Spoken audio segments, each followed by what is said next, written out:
Yep. All right, we're back. WMD Sports, the Super Bowl 55 spectacular. We're excited to have you here. Hopefully, this will be the most trending Super Bowl spectacular ever. And I don't know what that means, but it's big. It's big. It's super. This is big. And what's better to start off the Super Bowl spectacular than the greatest national anthem ever?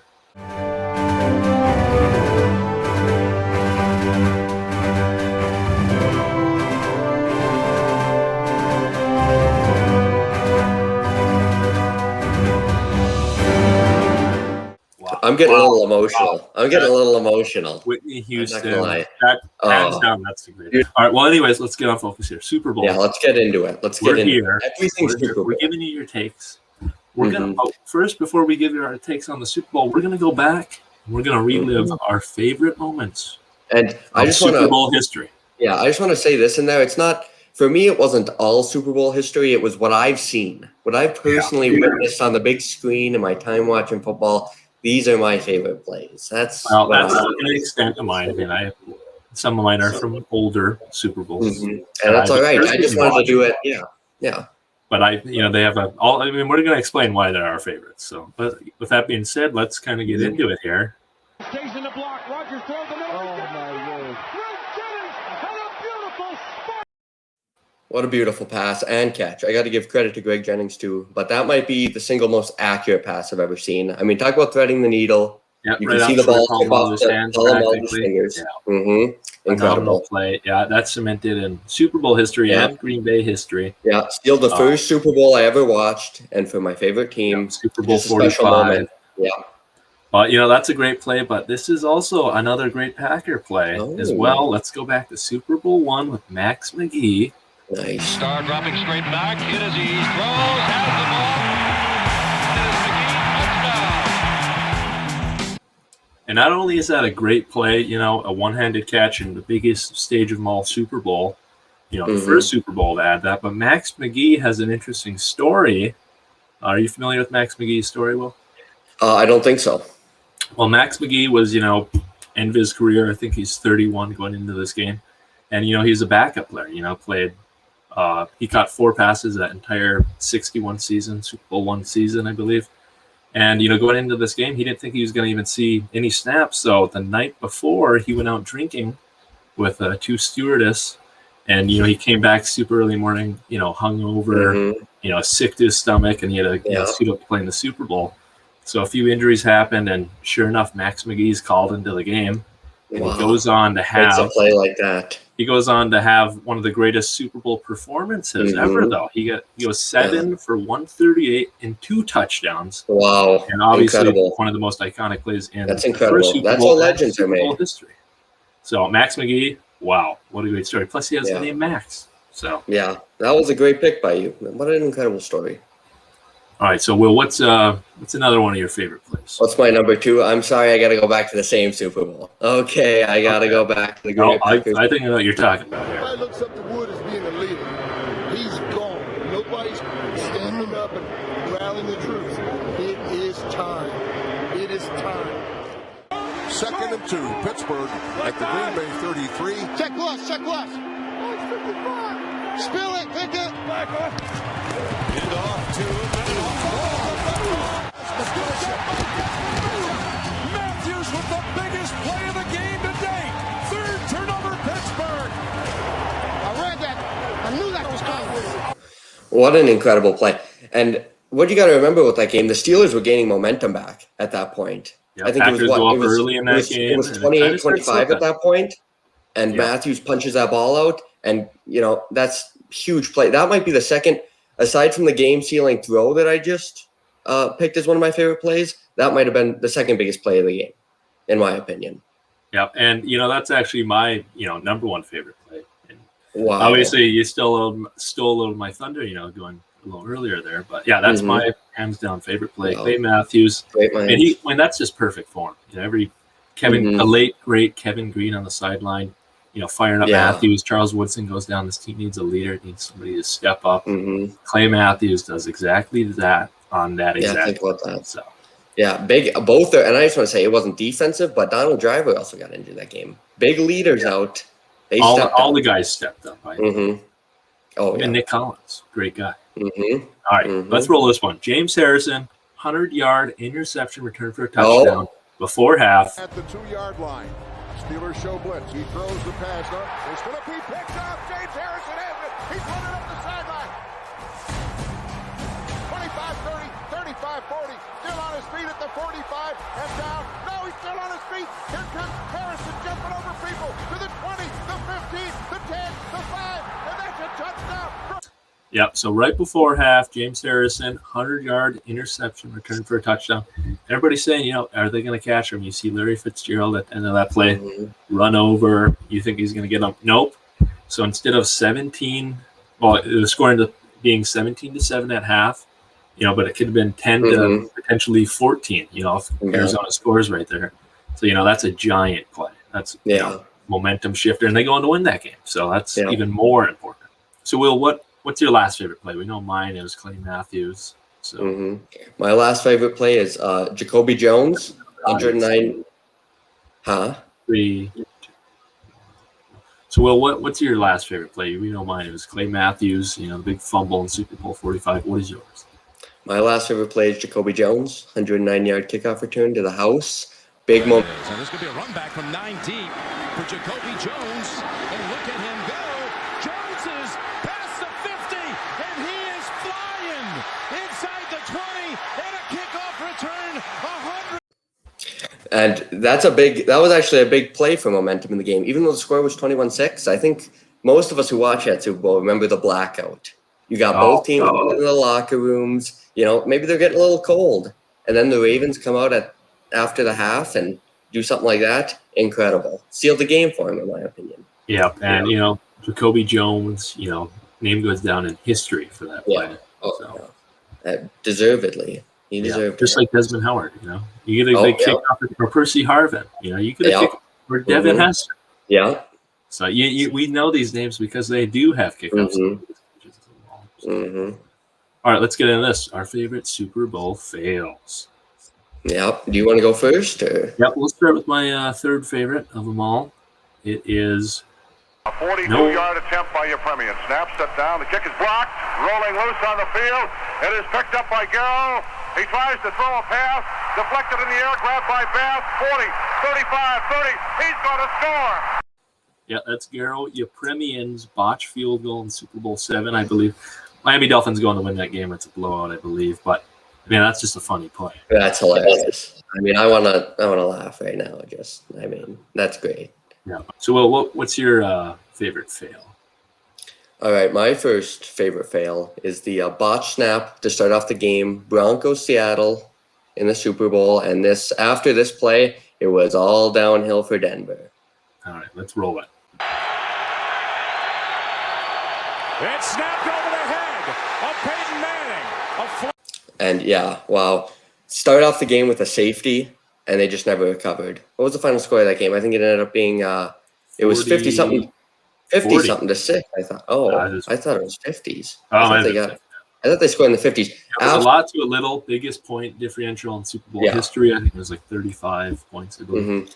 Absolute demolition of the Denver Broncos. Embarrassing showing, really. I couldn't believe my eyes when I was watching it. What are the odds here? Our both second favorites are the same play. Malcolm Butler interception. Well, it's an infamous one.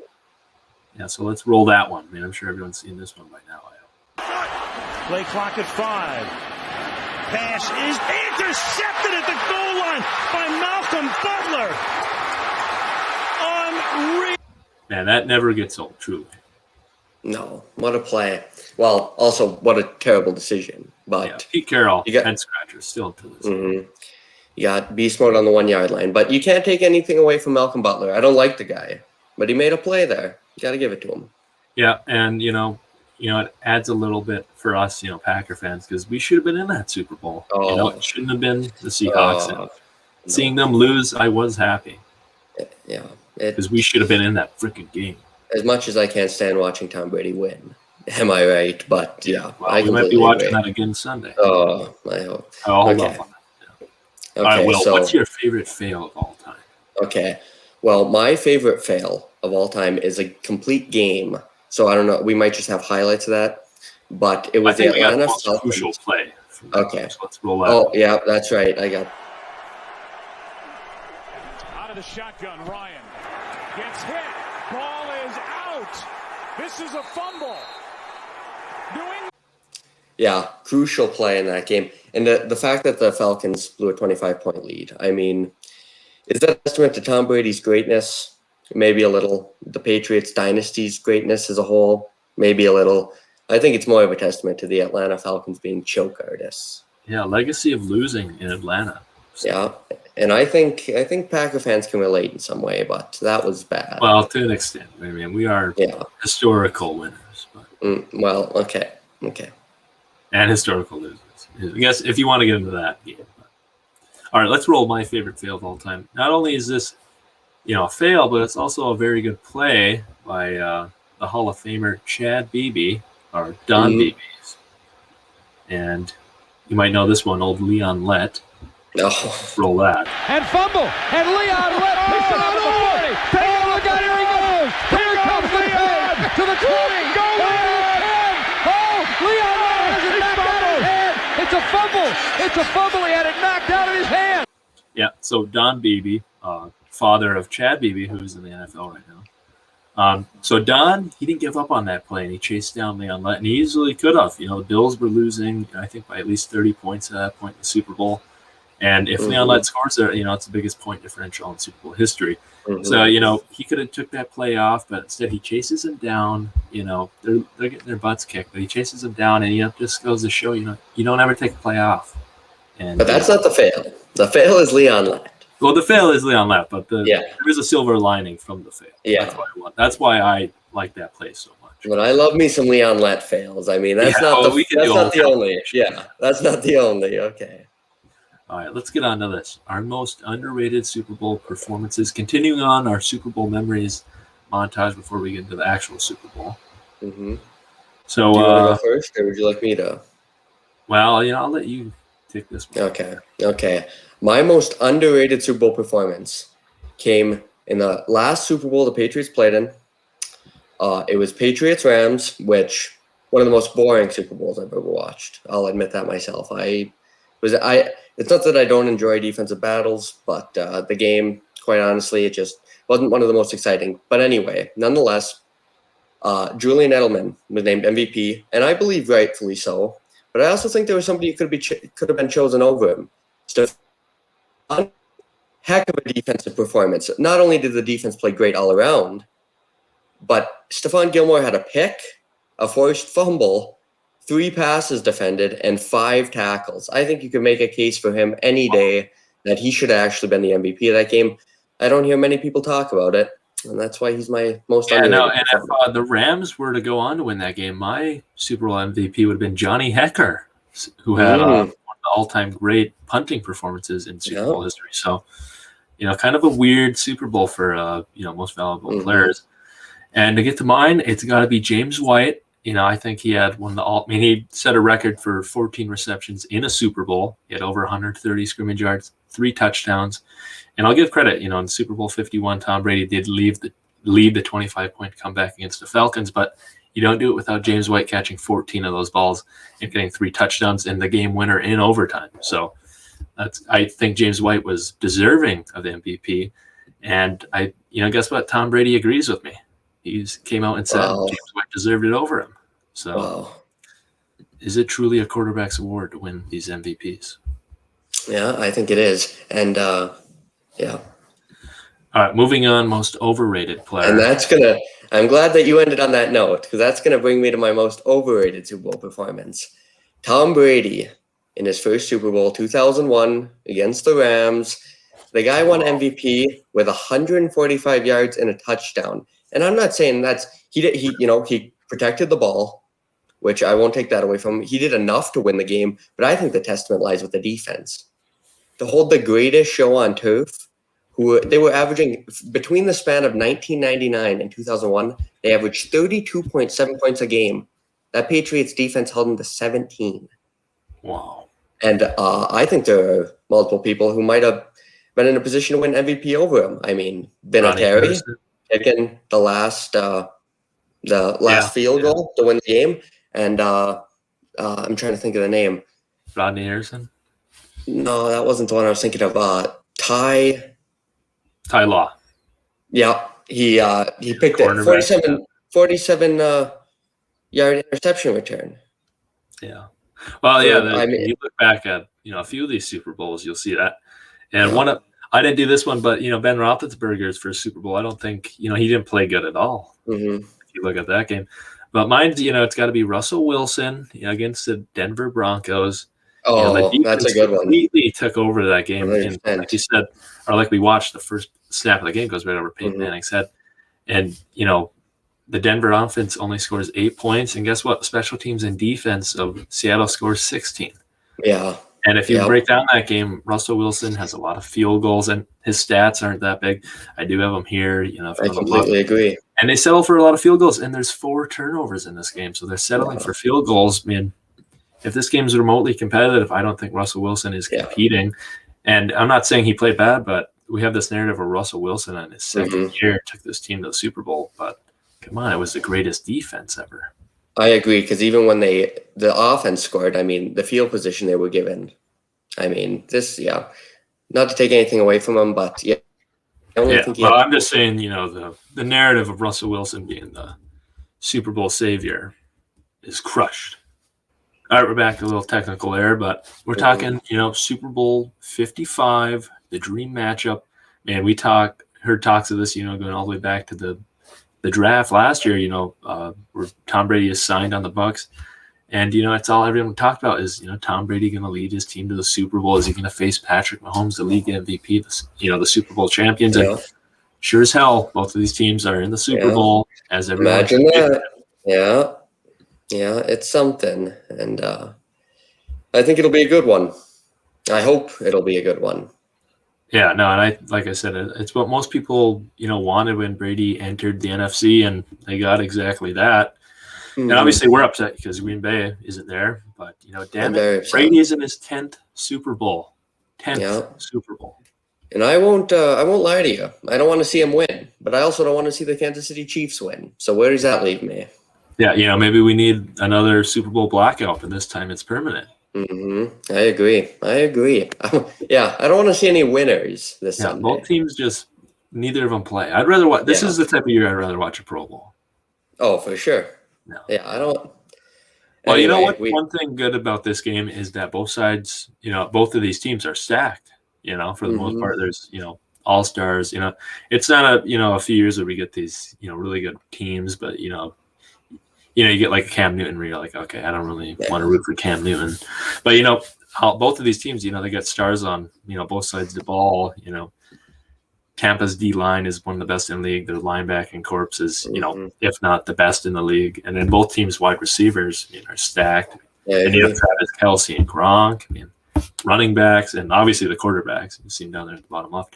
They're stacked, all sides of the ball here.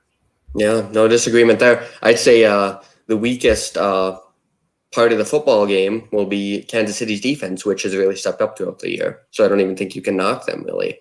Yeah, no, they're both, very well balanced teams too. They can both run the ball. One thing, Tampa can stop the run, so that is something to watch. Yeah, number one run defense in the league, so that'll be big.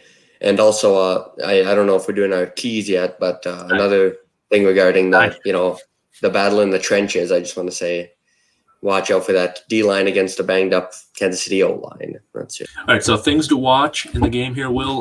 What are you watching for in this game? My biggest, well, maybe not my biggest, but the first thing I'm watching for is the battle in the trenches. That Kansas City O-line's banged up, and that Tampa Bay front is something to be reckoned with. And we saw, I regard Green Bay's offensive line as a pretty stellar one. We were missing David Bakhtiari, but still, I think it's but I think it's a big loss, but I also think there's still a heck of an O-line, and I think Tampa's front got the best of them, and I think they've gotten the best of and they did a good job disguising pressure, because Green Bay knew they were going into this game where they had to handle pressure, and they got fooled a few times. They had a guy come off the edge a few times free. They blitzed a few, corners, and Shaquille Barrett, his release is some of the fastest I've seen in a long time from a edge defender. So I think that's another thing to watch for. Just Todd Bowles, what he schemes up. I think Great play caller on the defensive side of the ball. And I think it's very rare that we have two such stacked teams make it to the Super Bowl. Usually, these all-star teams, you might get one, but very rarely do you get both of the two most heavily, favored rosters in the league. So, it is going to be interesting to watch, because it's really, it's an all-star game, Yeah, it really is. So, yeah, and if you break down, the last game, Chiefs go up right away because, the Tyreek, has a phenomenal first half. But that second half, we were just talking about pressure. They applied pressure on Mahomes, and they can, and Brady led, half of a comeback. Obviously, they end up losing 27-24, but the blueprint to beat them is there, and they did it in the second half. I agree. All right, what's something you're watching for in this one? Well, yeah, I'm agreeing with you. I think it's going to come down to whether the Chiefs can handle the pressure from the Bucs. Okay, do you want me to add another thing in there then? Something else I'm watching for? You go ahead. I'm wondering how the Chiefs are going to handle, not the Chiefs. I'm wondering how the Bucs are going to handle Tyreek Hill this time. You can't let him have the half he had. Well, that's what I'm getting into. You just X factors. Carlton Davis for the Buccaneers. He's got to play better than what he played last time when he played the Chiefs. You cannot get burnt, especially in the Super Bowl. Well, I don't think you can go man-to-man on a guy like Tyreek Hill. I'm just saying you cannot have an individual. Yeah, I agree. Yeah. Multiple times last time they played. Yeah. So I think it's got to come down to the Bucs' number one corner to step up. Okay. And not force himself into situations where you have to double or triple team. So Travis Kelce isn't wide open. You gotta have some guys step up. You got to step up to the plate. So he's my X factor for the Bucs. That's a good X factor. I got an X factor, and it's not a player. It's Andy Reid. I'm looking for him to make that. If you remember how that last game ended, you were just talking about the comeback by the Bucs. Everybody's thinking the Chiefs are trying to run out the clock at the end of that game. But guess what? They don't run the ball. They put it in Patrick Mahomes' hands. He throws it to Tyreek Hill to seal the game. Yeah. Gutsy call. We saw Andy Reid do it with Chad Henne. Yeah. I mean, this guy, and that's what Green Bay didn't do, in my opinion. And I'm looking for, that's my X factor. I think Andy Reid. A little ballsy. Yeah, that's what he does. Plays aggressive. I think they come away with a win. Yeah, and I think another, X factor to watch is the Chiefs, running back group. Tampa is the number one rush defense, if not, the best we've seen in a long time. I haven't seen a team completely shut down. Chris McCaffrey last year, and pretty much any opposing running back this year. We saw Aaron Jones get completely benched because of his performance. Yeah, he got his head taken off, basically. But, I think it's going to come down to Le'Veon Bell or Darrell Williams or Clyde Edwards-Helaire, whether they can, pick up a few yards on first down to help out Mahomes. Because if it comes down to Mahomes running around, zigzagging around, and taking, 5-6 yard sacks, it's not a recipe for the Chiefs to win. So I don't think it is either. I think it's going to come down to, like we said before, can the Bucs apply pressure, and the other way around, can Brady, have a clean pocket. So that's the Bucs' keys to winning, in my opinion. I agree. So let's get into our predictions here, Will. What do we think is going to happen? You want me to go first, or are you going first? I'll just throw this tidbit out here. The first score of the game will be by Harrison Butker. That will be the first score. That's my take a 3-0 lead. That's what you're thinking. I don't know if I agree with that. Do you think Ryan Succop's possibility? No, I don't. I don't know that either of them are. I think it might start off with a touchdown. Oh, okay. That's fast paced to start off a Super Bowl. Yeah, I think it might. All right. Well, everything in this game tells me that Tampa's going to win. I don't know why. That's really? My feeling. That's your take. Well, I'm glad to hear that, because I didn't want to. Part of that is because I think I'm falling into the hype of it all. But you know what? It's Tom Brady. Yeah, I agree with that. How could you not pick that guy to win? I agree with that. I agree with that statement a little bit. So I think it's Tom Brady a few weeks ago, and we know how that happened. Yeah. Well, what's the score prediction then? You're picking Tom Brady. What's the final score? Well, I think if the Bucs can apply pressure, Tom Brady can stay relatively clean in the pocket, which he's going to need. Mm-hmm. I think they're going to win a medium scoring game. It's not going to be a shootout, because if it's a shootout, I don't think the Bucs have what it takes to beat the Chiefs. Blow for blow. So I'm going to take the Buccaneers 27, Chiefs 23. Really? Well, I'm glad to hear you say. I agree with I don't like to pick against Tom Brady, really, because he's proven the doubters wrong so many times. He's a winner. I'll give him that. He's a winner. The guy finds a way to win, but I'm not picking him in this one. Really? And it's not, we just talked. I do see a way the Buccaneers can win. Their defense steps up. I definitely see a path for them. But I think the Chiefs offense proves too much for him. I'm going 31-24. Wow. It's decided by, and we'll get into the bets later. I don't think it's going to be a field goal game. If it is, I'll be that much happier. I got a 4 point. I got a 4 point. Yeah. Well, I'm just saying it's not, I'm just talking in terms of betting. I'm getting a little ahead of myself, but I think it's a touchdown game. 31-24, Chiefs win it. Yeah, and I think the Chiefs are going to be playing with a little bit of swagger, a little bit of confidence. They just won the Super Bowl. They always before. Do. They always do. They just beat up on the Bills at home. The Bills were a very good football team, and it really wasn't close at all. And another thing that makes it kind of pushes me to pick the Chiefs. Their defense played well last game. They kind of made that Bills offense and Josh Allen look a little, they played well. And another thing too, Tom Brady, he did not look good in that second half against the Packers. So if there is just going by halves of football games, Chiefs are definitely have all the momentum. But Tom Brady's been in here, been here before. That's true. Appearance. But I also don't see the Chiefs making a play call, and I don't see Kevin King being on the field for the end of the first half. There's no Mike Pettin. So, All right, well, with that being said, let's get to some betting here. Let's make some money. Okay. Let's make some money. Let's make some money. All right, so just breaking down, as you can see, the Chiefs are 3-point favorites, which is weird because Tampa Bay is technically at home in the Super Bowl. Yeah. Usually the road dog gets, the plus. Vegas knows something, folks. Vegas. In a way, this is kind of like a -6. They're practically a touchdown the way this is kind of going. Another thing I saw too is Tampa cannot fire their cannons when they get a touchdown. Really? They are at home. Okay, you can't disguise the fact they're at home. Yeah, doesn't make any sense. But hey, I'll deal with it. So, Will, any prop bets you're looking at? I'm just talking special ones. Coin toss, national anthem. Oh man, anything like that. Well, personally, I was looking at the one that I found. There were a lot of these I found interesting because I didn't know there were prop bets for all these things. But the one I really was looking at was, where is it? Oh, Tom Brady's total rushing yards over or under a half a yard. I couldn't believe that. I think you almost have to take that. Well, he's had 4 rushing touchdowns this year. Yeah, I know he doesn't. He doesn't run often, but it's a half a yard. The dude could literally trip on his way out of the pocket, and he's picking that up. That's him falling forward. Yeah, I love that. I love that bet. That's what you said. That's one I definitely am going to look into. Yeah. I also like taking the no big man touchdown. I'm going to bet no against that. There's no big man. Didn't even notice that one. Yeah. Okay. So they, Vegas, they like to come at you with a fun little. It's a fun little bet. I could do that, but that's never happening. They're not. I don't think. I just don't see it happening. I think they're going to be going to their big threats. And if it's Sue getting, a fumble recovery for a touchdown, I'm losing. So be it. Yeah, I'm losing my mind. Well, I'd be upset, but what can you do at that point? All right, over. Right now is currently sitting at 56 points. My score prediction has the game exactly at 56, so that is a push. Going by my score. I gotcha. Where would you go here? 56 points. That's a lot of points, especially in a Super Bowl with one team having, a pretty much dominant defense and the other one having, a good one going into the postseason. Great. So. I'd probably go with the under. I probably would.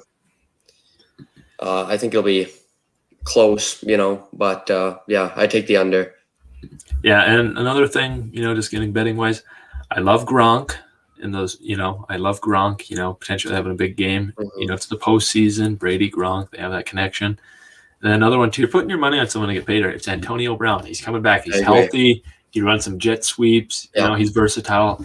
And that's one thing you got to bet on for a guy getting anytime touchdowns. Mm-hmm. They can get the ball more than just catching or running. And that's a guy you want to bet on to get a touchdown. Yeah. Even kick returning, I don't know where he's going to be. He could be anywhere. He could be a quarterback. This guy's going to get a touchdown. Yeah. That's all you got to know. Will, anybody that you're, looking at that you're like, on a prop bet some money on this? I was going to say Antonio Brown myself. I think you figure the Chiefs know who they got to take away, but Bucks have so many weapons. So do the Chiefs, obviously. Exactly. If I was going on the Chiefs side, I think the Bucks have to do everything they can to take Tyreek away. So I'd take anyone else. Yeah, that's funny. Yeah, exactly. I'd take DeMarcus Robinson. Yeah, I think he's on COVID protocol. McCall McCall Hardman. Hardman. I take him. That's a big one. He's a speedster. I think. Or Pringle. I think if you're the Bucks, you got to take somebody away, or even here's the thing. I don't like running backs out of the like. I don't like the run game against this Tampa Bay defense, but out of the backfield for catches, I think if you're betting on receptions, I think that could be another. Le'Veon. Le'Veon is the pass catcher, but Clyde Edwards-Helaire definitely, could come in there and just steal all the catches. You never know. It's one of those backfields we're not entirely sure who's getting the ball. We saw last week, I think Darrell Williams got majority of the carries. That's true. That's the thing. I was surprised. It is a little, hit and miss. So it is dicey on the running backs. That's a good point because I was expecting Le'Veon. I was watching that Cleveland game too. I was expecting him. They were all saying watch Le'Veon to get on the field, and they went with Williams, and I was a little shocked by that. But he's a hard runner too. That's Andy Reid. He's disguising players. He's putting other. Who knows? Maybe Anthony Sherman, the fullback's, going to touchdown in this game. Yeah, anybody could get one. That's what I'm trying to say on this Chiefs team. So I agree. If you're putting your money around. I like anyone non-Tyreek and Kelsey. Yeah, I agree. All right, so before we end the episode here, we just want to do a big shout-out to Jack Beret, former teammate of mine. Great kid. Congrats, Jack. He's got accepted to Northern. I don't know if he signed there. I don't know the entire details, but he's a fan of the show. Hope he's listening. Yeah, I hope he is too, because congrats, Jack. We're proud of you. Yes, and from the bottom of our heart. You swing us a few interviews, Oh, I'd like it. Big time college football season.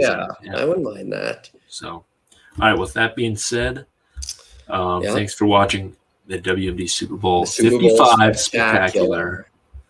And all right, so thanks for watching and check out more content. And like always, this has been it from M and W. And no Derek. So. Yeah. No Derek this episode, but thanks for listening.